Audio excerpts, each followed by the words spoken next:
Hello everyone, আসসালামু আলাইকুম। চলে আসলাম আরেকটা ভিডিও নিয়ে। আজকে রান্না করেছিলাম কাঁকড়া রান্নার ভিডিওটা দিব এবং এটা কিভাবে ওয়াশ করলে গন্ধটা চলে যায় সেটাই বলছি। তো ফ্রোজেন কাঁকড়া ছিল, এটা মোটামুটি কিন্তু পরিষ্কার করা, জাস্ট ওই পাগুলো ভেঙে নিলেই হবে। এখানে এক প্যাকেটে 1 কেজির মতো ছিল, আমি অল্প কিছু নিয়ে নিচ্ছি। নিয়ে এখন ওই পাগুলো ভেঙে নিব আর কি। ভেঙে কিছুক্ষণ নর্মাল পানি দিয়ে ভিজিয়ে রাখবো। এখন কিন্তু সব সোফা শপে ফ্রোজেন কাঁকড়া এরকম পরিষ্কার পাওয়া যায়, বাসায় এনে আর কাটাকাটি পরিষ্কার তেমন একটা ঝামেলা থাকে না। অনেকেই আবার কাঁকড়া পছন্দ করেন না, চাই অ্যাভয়েড করতে পারেন। লেবু আর লবণ দিয়ে একটু কিছুক্ষণ কষলে নিয়েছিলাম, মেখে নিয়েছিলাম। তারপর গরম পানি দিয়ে একটু ওয়াশ করে নেব 2 বার। তাতে কিন্তু গন্ধটা একদম চলে যায়, আর কোনো গন্ধই থাকে না। তবে যারা কাঁকড়া পছন্দ করে তাদের কাছে এই কাঁকড়ার গন্ধটাই মজা লাগে। বেশি করে সরিষার তেল দিয়ে নিচ্ছি, কাঁকড়াটাকে একদম ভোনা ভোনা করব, গ্রেভি করব। দিয়ে দিচ্ছি পেঁয়াজ।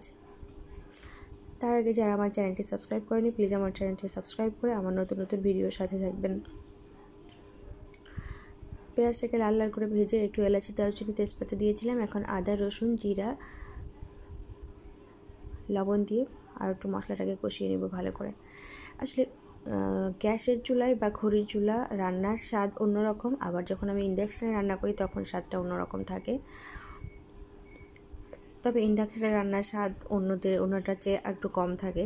গুঁড়া মশলাগুলো দিলে মশলাগুলো আর একটু কষে নিলাম, মানে হলুদ, মরিচ, ধনিয়ার গুঁড়াটা দিয়ে দিচ্ছি কাঁকড়াগুলোর যে পাগুলো আছে ওগুলো কিন্তু একটু ছেঁচা দিয়ে ফাটিয়ে নিতে হবে, তাহলে কিন্তু ভিতরে মশলাটা যাবে এবং খাওয়ার সময় যখন এটা কুক হয়ে যাবে, খাওয়ার সময় ভাঙতেও এটা সুবিধা হবে।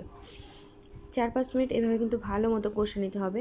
ক্র্যাব রান্না করা আর চিংড়ি মাছ রান্না করা একই কথা, এটাও খুব বেশি টাইম লাগে না।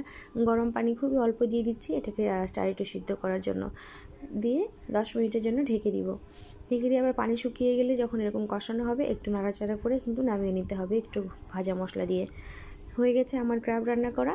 কেমন হলো জানাবেন। আর যারা পছন্দ করেন তারা নিশ্চয় বলবেন ভালো, আর যারা পছন্দ করেন না তারা ইগনোর করবেন। আমার নতুন নতুন ভিডিওর সাথে থাকবেন। আল্লাহ হাফেজ, সবাই ভালো থাকবেন।